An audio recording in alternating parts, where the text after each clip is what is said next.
सो discuss करते हैं आज प्रोबेबिलिटी चैप्टर एंड आज कुछ प्रैक्टिस क्वेश्चंस डिस्कस करेंगे प्रोबेबिलिटी चैप्टर में। बट लेट्स से अगर किसी को प्रोबेबिलिटी चैप्टर का थ्योरी पार्ट देखना है और उसको क्लियर करना है, सो मैं डिस्क्रिप्शन में लिंक दे दूंगा उसका। एंड वीएस के टाइम पे मैंने प्रोबेबिलिटी चैप्टर का थ्योरी पार्ट भी उसका वीडियो बनाया है, so you can check on that also. तो आप उसको भी चेक कर सकते हो, उसको भी देख सकते हो। ओके, सो स्टार्ट करते हैं question number question number 1। Question number 1 है probability of A intersection B is equal to. So अब आपको कंडीशनल प्रोबेबिलिटी जो है उसका टॉपिक क्लियर होना चाहिए। कंडीशनल प्रोबेबिलिटी जो थ्योरी पार्ट है उसमें आप देखोगे तो उसमें मैंने एक्सप्लेन किया है दैट प्रोबेबिलिटी, लेट्स से अगर कहीं ऐसा लिखा हुआ है पी ए स्लैश बी, इसका मीनिंग ये हुआ the probability of event A when B is already occurred, right? The probability of A event A when B is already occurred. So उसमें फॉर्मूला कुछ ऐसे होता है, लेट्स से अगर P A slash B का formula लिखना है तो ऐसे होता है P A intersection B upon P of B, means probability of B. Similarly P A B slash A का फॉर्मूला होता है B slash A means probability of event B when A is already occurred. तो इसका formula होता है P A intersection B upon P of A means probability of event A. So in दोनों case में अगर आप P of A intersection B find out करो, A intersection B, तो वो देखो कितना हो जाएगा। P of A intersection B can be written as, उसको लिख सकते हो, देखो क्रॉस मल्टीप्लाई कर दो। So P B into P of A slash B, है ना? एंड यहाँ पर ऐसे ही लिख सकते हो, इसके केस में देखो क्रॉस मल्टीप्लाई करो। So P of A intersection B equal to P B slash A into P of A, right? So अगर ऐसे केस में देखो तो दोनों means P of A intersection B means both the option A and B are right, है ना? सो ऐसे case में हम क्या जो है सिलेक्ट करेंगे, both A and B, right? तो इसमें क्या सिलेक्ट करेंगे, C is the right option, both A and B means P of A intersection B can be written as P of A dot P of B B slash A, right? P of A dot P of B slash A, और इसको बोल सकते हैं probability of event B when A is already occurred, और लिख सकते हैं इसको probability of B dot probability of A slash B, means दोनों लिख सकते हैं, है ना? क्वेश्चन नंबर 2 है if probability of A 0.8, probability of B 0.5, probability of B slash A means probability of event B when A is already occurred is 0.4, then what is the value of P A intersection B? So P A intersection B is equal to, अब इसको कैसे लिख सकते हैं, देखो probability of B slash A into probability of, ये आप क्या लिख सकते हैं, A, राइट?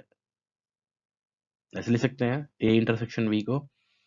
सो अब इसमें अगर आप वैल्यूज रख दो तो P of A intersection B कितना हो जाएगा, P of B slash A कितना है, 0.4 and this is 0.8, so 0.32।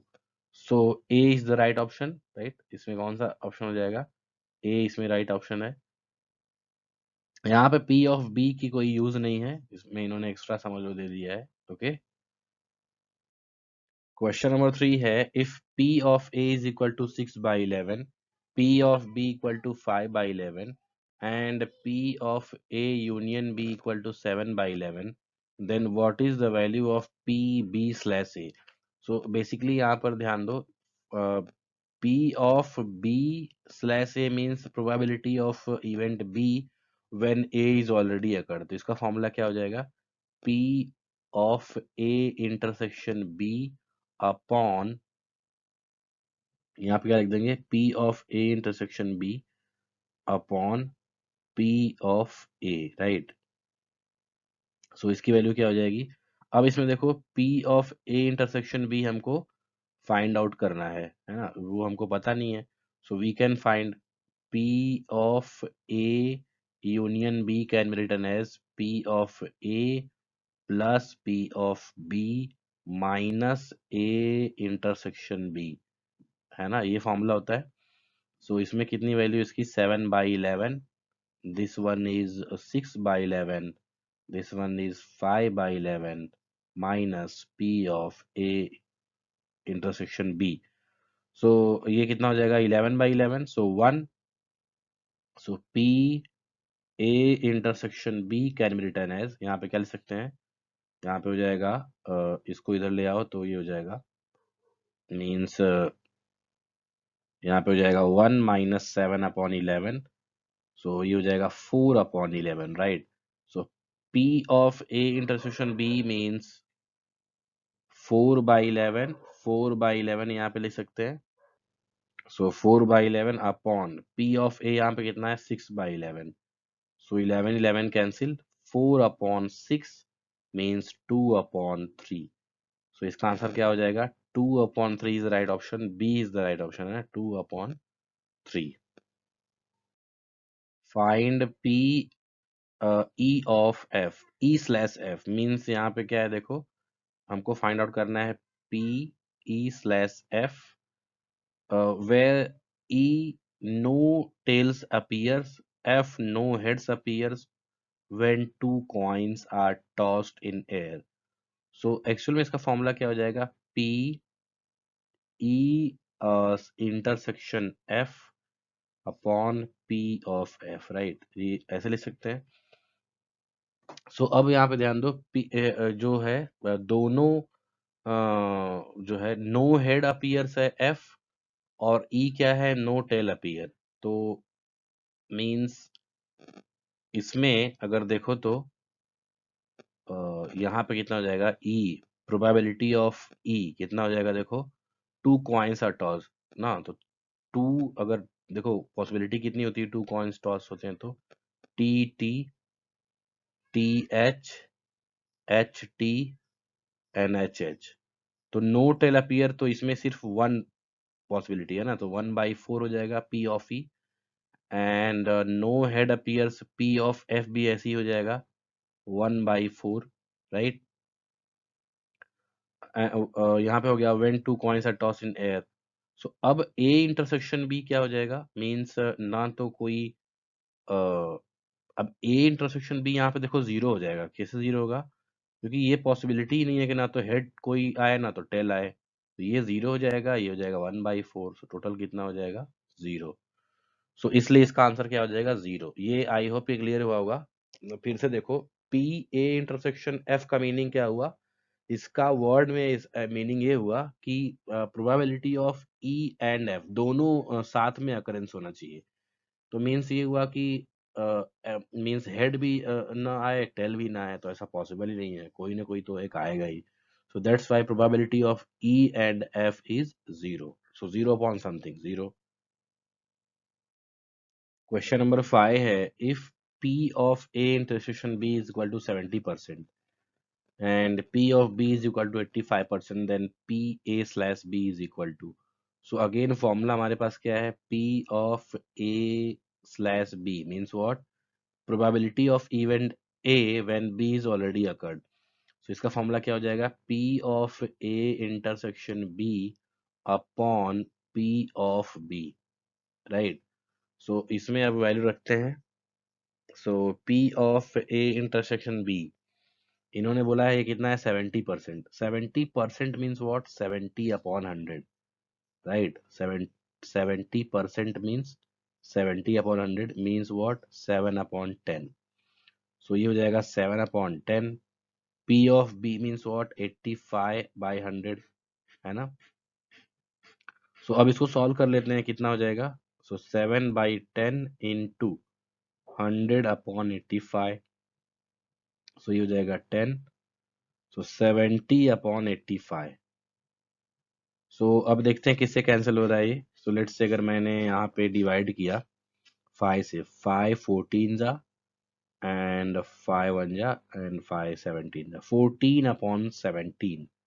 So B is the right option. 14/17, right? B, 14/17 is the probability of A/B. Probability of event A when B is already occurred. So 14/17. Okay. So this is the answer. Question number 6 है P of A is equal to 0.4, P of B equal to 0.7 and P/B/A is equal to 0.6, then find A union B. So again इसमें पहले आप A intersection B find out कर लो। A intersection B will be equal to, यहाँ पे कैसे लिख सकते हैं, P of B/A into P of A, ये फॉर्मूला है। तो यहाँ पे आप लिखो ये है 0.6 and this one is 0.4। So ये कितना हो जाएगा, 0.24 है ना। P of A intersection B, so P of A intersection B equal to 0.24। अब फाइंड आउट करना है P of A union B। So P of A union B equal to, formula क्या है, P of A plus P of B minus P of A intersection B। So value रखते हैं 0 point, ये कितना है 0.4 plus 0.7 minus, अभी कितना है 0.24, राइट। सो ये हो जाएगा 1.1 माइनस 0.24, इसको माइनस कर लेते हैं। सो 1.1 देन 0.24 माइनस करने में कितना आ जाएगा, दिस विल बी 6 एंड यहाँ से हो जाएगा 8, राइट। तो 0.86। So B is the right option, 0.86 है ना। यहाँ पे ये देखो ये 1.1 है, 1.1 में से हमने माइनस किया है 0.24, तो इतना आ गया 0.86, P of A union B, right. तो 0.86 द आंसर। क्वेश्चन नंबर 7 में दिया हुआ है an U R N contains 10 black and white balls, 5 white balls. So यहाँ पर अगर देखो तो P ऑफ A सपोज कर लेते हैं कितना हो जाएगा 10/15 एंड P ऑफ B कितना हो जाएगा 5/15। कैसे किया मैंने ये, see probability of A means what, number of event A upon total event. So यहाँ पे लेट से हमने ब्लैक बॉल को क्या सपोज कर लिया है, इवेंट A को हमने सपोज कर लिया कि when black ball is taken and event B means what, when white ball is taken, right। Total ball कितने हैं, टोटल 15। सो उस तरीके से P of A P of B find out हो जाएगा। अब इन्होंने बोला what is the probability that drawn both both drawn balls are black, means दोनों बार ब्लैक आए, तो ये कैसे पॉसिबल है। सो अब इसमें थोड़ा सा आपको ध्यान देना है कि इसमें इन्होंने पूछा है कि दोनों ब्लैक आने चाहिए। सो probability of first time probability कितना हो जाएगा, देखो यहाँ पे ऐसे मल्टीप्लाई कर देंगे, let's say probability of B1 into probability of B2 means first time and second time. First time probability क्या होगा, फर्स्ट टाइम प्रोबेबिलिटी है 10/15, सेकेंड टाइम जो है प्रोबेबिलिटी कितनी हो जाएगी, विदाउट रिप्लेसमेंट है तो 9 अपॉन कितना हो जाएगा टोटल 14, राइट। तो अब इसको जो है सॉल्व करते हैं, कितना हो जाएगा। तो 10 2 5 जा कितना हो जाएगा, 2 5 जा 2 7 जा 3 3 जा और 3 5 जा, है ना। तो कितना हो गया ये, सो यहाँ पर 2 5 जा 15/35 हुआ इधर, और इजी करते हैं 5 3 जा 5 7 जा 3/7। सो A is the right option, है ना। इसमें ए राइट ऑप्शन हो जाएगा। कैसे किया मैंने, देखो फर्स्ट टाइम अगर जैसे लेट से यहाँ पे जो है कितने 10 ब्लैक बॉल है, 10 black ball and 5 white ball. So जब फर्स्ट टाइम जब निकाला जाएगा तो एक वन टाइम सपोज करो एक ब्लैक बॉल निकाला गया, टोटल उस टाइम पे कितने थे 15। बट जब एक निकल गया तो आप कितने बचे 14, है ना। और ब्लैक बॉल में कितने बचे 9, सो दैट्स व्हाई 9/14 सेकंड टाइम में। और एंड यूज करेंगे यहाँ पे, मल्टीप्लाई करेंगे, क्यों? क्योंकि यहाँ पे जो है दोनों को पूछा गया ब्लैक को, तो फर्स्ट एंड सेकंड ये आपको पता ही होगा। एंड का सेंस जब होता है तो मल्टीप्लाई, और का सेंस होता है तो एडिशन, है ना। तो 3/7 हो जाएगा। क्वेश्चन नंबर 8 है, if E and F are independent events then.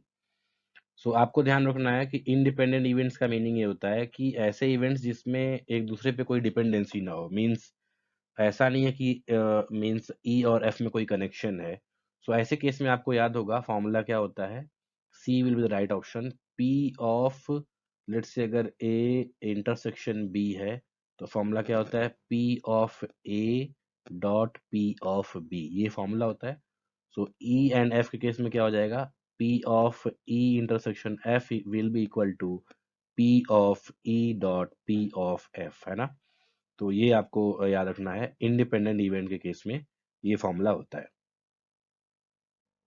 Question number 9 है, if A and B are two independent events then probability of occurrence of at least one of A and B is given by. So जब भी कुछ इस type का question आए eight least one, सो इसका meaning होता है और ए और बी, और के लिए क्या सेंस होता है, यहाँ पर ध्यान दो। जब भी ऐसे क्वेश्चन आए, so probability of A union B, means क्या इन्होंने पूछा है, probability of A union B, A और बी। सो ऐसे केस में क्या यूज करते हैं, A union B. A and B, A and B अगर होता है तो क्या यूज करते हैं, वहां पे यूज करते हैं ए इंटरसेक्शन बी। सो यहाँ पे एक्चुअल में पूछा है A union B, and A union B का फॉर्मूला क्या होता है, P of A plus P of B minus P of A intersection B, right. तो इसमें अब ध्यान दो कि अब इसमें इन्होंने पूछा है कि ये इंड, एक्चुअल में गिवन है कि ये इंडिपेंडेंट इवेंट्स हैं, राइट। इंडिपेंडेंट इवेंट्स हैं तो यहाँ पे फॉर्मूला थोड़ा सा चेंज हो जाएगा। ये लिख सकते हैं पी ऑफ बी माइनस इसकी जगह पर लिख सकते हैं P of A into P of B, right. Independent events में ऐसा लिख सकते हैं हम। अब यहाँ पे ध्यान दो, पी ऑफ बी यहाँ भी है, पी ऑफ बी यहाँ भी है, तो कॉमन ले सकते हैं। So P of A plus P of B अगर कॉमन ले लिया आपने तो यहाँ से क्या बचेगा 1, यहाँ से बचेगा पी ऑफ ए। और आपको पता होगा टोटल, वन मीन्स क्या होता है, यूनिवर्सल। वन का मीनिंग क्या होता है, probability of universal set. So universal में से अगर ए माइनस करें तो क्या आता है, A dash means A complement. तो यहाँ पे क्या लिख देंगे, P of B into P of A complement, यहाँ पे ए कॉम्प्लीमेंट हो जाएगा। So P of A union B इतना लिख सकते हैं। और अब यहाँ से ध्यान दो, अब इसमें से अगर लेट्स से यहाँ पे मैं लिखता हूँ P of A, right, and P of B कैसे लिख सकते हैं, 1 minus P of B complement लिख सकते हैं इसको, क्योंकि 1 माइनस अगर आपको यहाँ पे बी है तो यहाँ बी कॉम्प्लीमेंट करके लिख सकते हो into P of A complement. ऐसा क्यों कर रहे हैं, क्योंकि हमको फॉर्मूले में मैच करना है। देखो कहीं इसमें दोनों में ए कॉम्प्लीमेंट बी कॉम्प्लीमेंट है, तो हमको बी को नॉर्मल बी नहीं रहने देना है, उसको कॉम्प्लीमेंट में चेंज करना है। सो अब क्या हो जाएगा, देखो पी ऑफ ए, अब मल्टीप्लाई करो कितना हो जाएगा, P of A dash minus यहाँ पे हो जाएगा P of B complement into P of A complement, right. और अब यहाँ पर देखो ये दोनों मिलकर कितने हो जाएंगे 1, है ना। किसी का उसी के साथ जब कॉम्प्लीमेंट के साथ एडिशन होता है तो कितना आता है 1। So 1 minus P of B complement into P of A complement. So B will be the right option, है ना। इसमें कौन सा ऑप्शन राइट हो जाएगा, देखो बी है ऐसा, तो बी इसमें राइट ऑप्शन होगा, 1 minus P of A complement into P of B complement. Okay. Question number 10 है, the probability of solving the specific problems independently by A and B. So P of A यहाँ पे given है, P of A is equal to 1/2, P of B is equal to 1/3, and इसमें ये भी given है कि independently, यहाँ पे देखो गिवन है that the events are independent. So P of A intersection B can be written as P of A dot P of B, right? तो ये हम लिख सकते हैं, ओके। सो अब यहाँ पर देखो इन्होंने पूछा है find the probability exactly one of them solves the problem. अब यहाँ पे देखो exactly one of them means क्या हुआ कि अगर P ऑफ A जो है अकर्ड होता है तो P ऑफ B नहीं होना चाहिए, मीन्स कॉम्प्लीमेंट रहेगा, plus if P of B is occurred then P of A should not be occurred, means इस टाइप का सेंटेंस बनेगा, है ना। एग्जैक्टली वन है, अगर ये हो तो ये ना हो, ये हो तो ये ना हो, इस टाइप का। सो P ऑफ A कितना है, देखो P of A is 1/2, P of B complement कितना हो जाएगा 1 माइनस 1/3, है ना, प्लस P ऑफ B कितना है 1/3, एंड ये हो जाएगा 1 माइनस 1/2। अब इसको सॉल्व करते हैं, कितना हो जाएगा 1/2 इंटू, ये हो जाएगा 2/3 प्लस 1/3 इंटू 1/2। सो कितना हो जाएगा, 2 से 2 कैंसिल, 1/3 प्लस 1/6। सॉल्व करते हैं इसको, तो ये हो जाएगा 6 1 जा 6, सो 9/18, सो बेसिकली 1/2। सो कौन सा आंसर राइट हो जाएगा इसमें, B is the right option, 1/2, है ना। सो बेसिकली आंसर ये आया 1/2, पॉसिबिलिटी होगी कि एग्जैक्टली वन जो है प्रॉब्लम सॉल्व होगा, है ना, वन ए और B. Question number 11, the probability of event equal to 0 is, means अगर कोई इवेंट है जिसकी प्रोबेबिलिटी 0 है, उसका मीनिंग क्या हुआ, कैसा इवेंट होगा वो, so that event will be unsure event और श्योर इवेंट, इम्पॉसिबल इवेंट और इंडिपेंडेंट। सो बेसिकली यहाँ पे हो जाएगा इम्पॉसिबल इवेंट, है ना। अगर कोई पॉसिबल मीन्स पॉसिबिलिटी ही नहीं है तो उसकी जो प्रोबेबिलिटी है, that probability will be what, 0। सो ये श्योर इवेंट तो इसका 0 नहीं होगा और अनश्योर इवेंट का भी 0 नहीं होगा, बट इम्पॉसिबल का क्या हो जाएगा, 0, और इंडिपेंडेंट का तो 0 से कोई लेना देना नहीं है।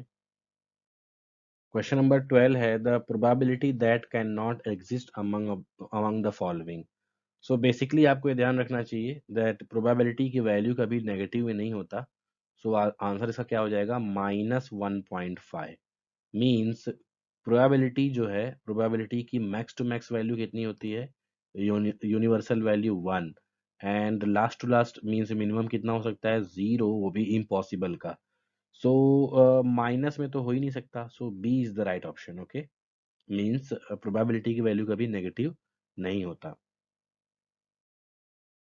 If P of E is equal to 0 point, यहाँ पे देखो गिवन है, if probability of event E is equal to 0.07, then what is the probability of not E। तो नॉट E का मीनिंग क्या हो गया, E कॉम्प्लीमेंट। सो यहाँ पे कितना हो जाएगा 1 minus 0.07, so that will be equal to 1 minus 7 upon 100, so you can say 93 upon 100, or you can say 0.93, और डायरेक्ट भी आप माइनस करके यहाँ निकाल सकते थे 0.93। So A is the right option, okay, 0.93। A bag has 3 red balls and 5 green balls. If we take a ball from the bag, what is the probability of getting red balls only? So यहाँ पर ध्यान दो, only का meaning हो गया कि only red balls आने चाहिए, ब्लैक बॉल नहीं आने चाहिए। सो उसके लिए फॉर्मूला कौन सा अप्लाई कर देंगे यहाँ पे, let's say P of red and P of green, ऐसे यहाँ पे लिख लेते हैं पहले, है ना, P of green. So P of red कितना होगा, प्रोबेबिलिटी ऑफ रेड, सो 3/8 हो जाएगा, टोटल 8 है। P ऑफ ग्रीन कितना हो जाएगा, 5/8। अब इन्होंने पूछा है कि what is the probability that, जो है है ना, if we take a ball, अच्छा एक ही बॉल अगर ड्रॉ किए जाए, so what is the probability that getting red only. So एक ही आए, तो उसके लिए तो बहुत इजी हो गया। इसके लिए तो 1 के लिए तो यहाँ पे देखो प्रोबेबिलिटी ऑफ रेड के लिए क्या है, 3/8। सो सी इज द राइट ऑप्शन, है ना, 3/8। 2 बार अगर मीन्स 2 बॉल के लिए ड्रॉ किया पूछा होता तो थोड़ा सा कॉम्प्लिकेटेड होता, मीन्स आगे और क्वेश्चन को सॉल्व करते। बट इन्होंने एक ही बॉल को ड्रॉ किया है, सो 3/8 है ना। पी रेड के लिए क्या हो जाएगा, 3/8। टोटल रेड 3 है, और और ग्रीन और रेड को मिला के 8 है, तो 3/8 इज द आंसर, है ना। क्वेश्चन नंबर 15 है, अ bag has 5 white marbles, 8 red marbles and 4 purple marbles. If we take a marble randomly, then what is the probability of not getting purple marbles? So getting purple marbles का जो probability होगा कितना होगा?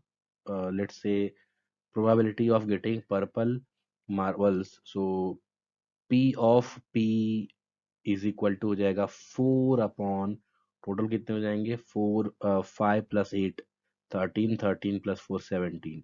सो not getting means what, complement है ना। तो इसका answer हो जाएगा 1 - 4/17, है ना। अब इसको सॉल्व कर लेते हैं। सो 1 माइनस, अब यहाँ पे 17 - 14 हो जाएगा 13/17। अब डिवाइड कर लेते हैं इसमें से, तो 17 से 13 में डिवाइड करो, सो 0 यहाँ पे कितना हो जाएगा, 119। सो अगेन यहाँ पे हो जाएगा 1, देन 1 0। सो यहाँ पे अगर 0 करो तो फिर हो जाएगा 6। सो अराउंड 7 फिर हो सकता है मे बी मोर देन 5 आए, तो अराउंड यहाँ पे कौन सा आ गया, 7.77, है ना, 7.77। सो बेसिकली यहाँ पे 7.58 समथिंग आएगा, तो मोर देन 5 है लास्ट में, तो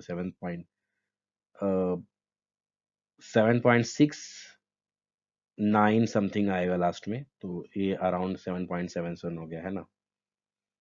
सो D is the right option. A dice is thrown in the air, what is the probability of getting odd numbers? ये तो बहुत इजी है। ऑड नंबर्स कितने होते हैं डाइस में, 1, 3 एंड 5। टोटल कितने होते हैं, 6। 3/6 इज 1/2। तो ये तो इजी हो गया, A is the right option. Question number 17 में देखो, a bag contains 8 red and 5 blue balls. Two balls are drawn randomly. Find the probability that one ball is red and other is blue. So पहले total possibility find out करते हैं। Total possibility, और you can say sample space इसको बोलते हैं। So total possibility कितना हो जाएगा ये, 13C2, राइट। टोटल 13 बॉल्स में से 2 को ड्रॉ करना है। सो 13 इंटू 12 डिवाइड बाई 1 इंटू 2, ये शॉर्टकट मेथड है। सो ये कितना हो जाएगा, this will be 78। Okay, now probability of finding first red and second blue ball. So probability of A means A event का हमने सपोज कर लिया, तो ये कितना हो जाएगा, 8C1 इंटू 5C1। सो ये कितना हो जाएगा, ये हो जाएगा, दिस विल बी 80 इंटू 5, 40 हो जाएगा ये। सो प्रॉपर जो प्रोबेबिलिटी है, एक्चुअल में यहाँ पे प्रोबेबिलिटी नहीं, यहाँ पे ये यहाँ पे नंबर ऑफ इवेंट होना चाहिए, एन ऑफ ए। सो अब जो है प्रोबेबिलिटी ऑफ ए कितना हो जाएगा, 40/78। तो इसको अगर डिवाइड करो 2 20 जा एंड 29 से, कितना हो जाएगा, 20/29। सो A is the right option, है ना। इसमें ए जो है आंसर होगा 20/29। ओके, सो 20/29, लेट्स से अगर 40/78 भी ऑप्शन में होता तो भी हम सिलेक्ट कर सकते थे। सो इन दोनों में कोई डिफरेंस नहीं है। सो 20/29 और 40/78। ओके, एंड इसको आप ऐसे भी सॉल्व कर सकते थे 13C2 को, मीन्स जो नॉर्मल फॉर्मूला होता है 13 factorial upon 13 minus 2 factorial into 2 factorial, इसको ऐसे भी सॉल्व करोगे तो आपका सेम आंसर आएगा 78। ओके।